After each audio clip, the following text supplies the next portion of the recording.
gars, victoire du Brésil 2-0 face au Sénégal.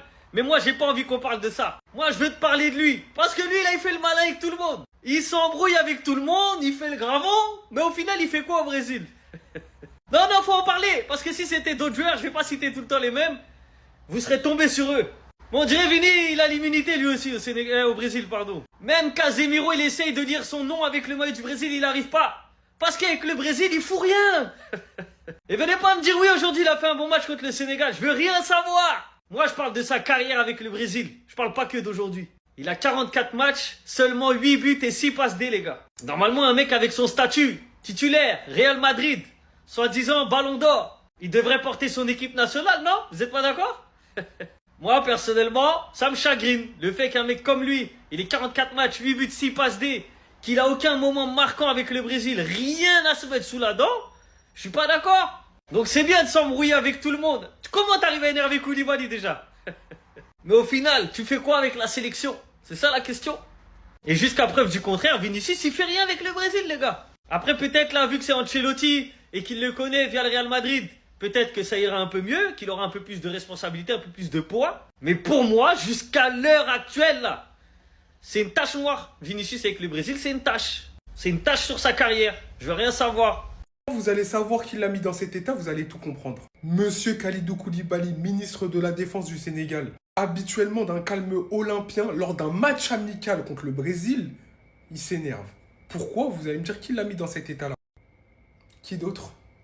Non, vous allez me dire quoi? Qui d'autre? Après avoir créé la pagaille et semé la zizanie, faut voir la tempête qu'il a mis pour rentrer au vestiaire parce que Kalidou Koulibaly était tellement énervé contre lui, il était à deux doigts. Hein. Il était à deux doigts de prendre une bonne terre dans sa tête là. Comme d'habitude, c'est toujours lui dans les coups fourrés, on dirait requin dans foot de rue. Jamais se remettre en question, toujours c'est les autres. Mais là, moi j'ai vu, si t'as réussi à énerver Kalidou Koulibaly, c'est qu'il y a un problème. C'est qu'il y a un vrai souci dans ton comportement. Et on l'a vu. Comme d'habitude. Mais pour le reste, encore une fois, c'est dommage. C'est dommage parce qu'on aime tous Vinicius. Mais quand on voit que beaucoup de joueurs qui sont d'habitude calmes, qui sont d'habitude tranquilles, etc., s'énervent contre lui, c'est qu'il y a quand même un problème. Un problème de comportement.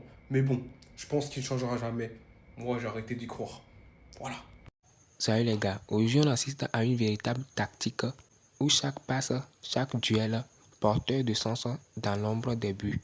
Des tensions éclatent, des rivalités sont nées. Et des températures sont explosées, notamment entre Vinicius et Koulibaly, qui ont failli mettre le feu aux poudres. Bon, sans plus tarder, je vous balance les réactions des autres influenceurs.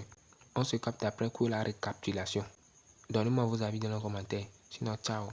Il est né pour briller, hein, et c'est incontestable. Tu peux rien faire, tu peux rien dire, tu es obligé d'accepter en fait. Il est né pour briller cet enfant. Stéphane! Pour la victoire, 2-0 aujourd'hui du Brésil face au Sénégal. Un match qui est d'ailleurs joué à l'Emirates Stadium, le terrain d'Arsenal. D'ailleurs, bientôt on affronte Arsenal, peut-être que c'est un signe. Eh bien, c'est Stéphane, un blues qui vient ouvrir le score. Et là, c'est clair hein, que sur ses derniers matchs avec la sélection, sur ses 3 derniers matchs, il est sur 3 buts. Avec un doublé face à la Corée la dernière fois. Et aujourd'hui, il marque face au Sénégal. Actuellement, il profite sûrement de l'absence de Rafinha en sélection nationale pour pouvoir jouer. Mais ces minutes-là, il les rentabilise. Il montre que c'est déjà un joueur à qui tu peux faire confiance malgré son jeune âge. Parce qu'à Chelsea, là, en ce moment, il brûle tout.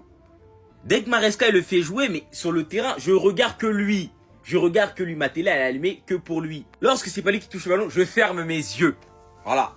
Je ferme mes yeux, je change de chaîne. Dès que j'entends, ah, Stéphane, il a touché le ballon, je remets la chaîne. Pour vous dire à quel point ce petit, il est né pour briller. Et il y a tout qui lui réussit. Le chemin, il est pavé d'or. En sélection, il brille. En club, il brille. Dans ce même match, on verra même Baye hein, faire sa première sélection avec le Sénégal. Il va rentrer en jeu notamment à la place d'Iliman Ndiaye. Qui lui de son côté n'aura pas fait un superbe match d'ailleurs, hein, il va rater une énorme occasion qui aurait pu permettre au Sénégal de revenir à 2-1. Gabriel hein, qui joue sur son propre terrain va sortir sur blessure. Et le Sénégal va tout simplement s'incliner face au Brésil les gars de Stéphane. Ça va être son Brésil les gars. Vinicius t'as qu'à bien te tenir parce que lui il vient pour reprendre les rênes du pays. Parce que depuis Neymar, hein, on n'avait jamais vu ça les gars. On n'a jamais vu ça depuis Neymar. Ce que j'ai vu de mes propres yeux, le Brésil d'Ancelotti, c'est plus fort que le Real de Xabi Alonso. Le Sénégal avait des absents et même Vinicius en sélection, il a réussi à énerver Koulibaly. Genre de mec calme. C'est comme si t'énerves N'Golo Kanté, c'est impossible. Vinicius, il a réussi. Les gars, je crois Ancelotti, il a un truc derrière la tête pour la Coupe du Monde. Je crois qu'il est en train de concocter quelque chose qu'on n'est pas prêt. J'ai la haine qui joue à Chelsea. Il est trop fort. Estevao a plus apporté à la sélection brésilienne à son jeune âge que Vinicius. Il en faut pas plus. 4 titularisations, 4 buts. Le Brésil a pris ce match amical beaucoup trop au sérieux. Le deuxième but, il y avait peut-être faute de Militao. Peut-être Casemiro qui met un plat du pied enroulé en lucarne. Est-ce que le Brésil était trop fort aujourd'hui? Ou est-ce que le Sénégal, il manquait beaucoup trop de joueurs et c'est pour ça qu'ils étaient aussi faibles? Les Sénégalais, vous en pensez quoi? Est-ce qu'il doit continuer à jouer dans le 11? Koulibaly, c'est compliqué.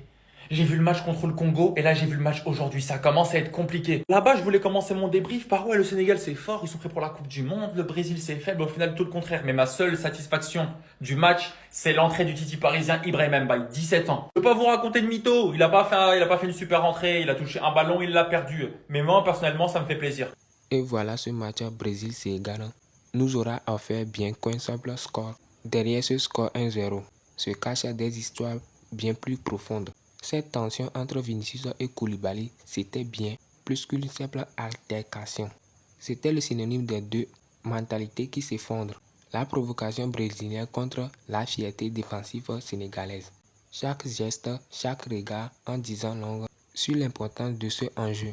Le Brésil confirme sa statue de favori, mais le Sénégal envoie un message clair au monde entier. Les Lions ne cacheront devant personne. Cette génération sénégalaise a montré qu'elle pouvait tenir tête à tête au meilleur. Et ça peut être la plus grande victoire de cette soirée. Bon les gars, nous sommes à la fin de la vidéo. Vous en pensez quoi? Donnez-moi vos avis dans les commentaires. Sinon moi, perso, comme je l'avais dit dans mon ancienne vidéo, que le Sénégal m'a brisé le cœur. Donc j'ai rien à dire quoi. Bon, à plus, on se capte à bientôt. Ciao, prenez soin de vous.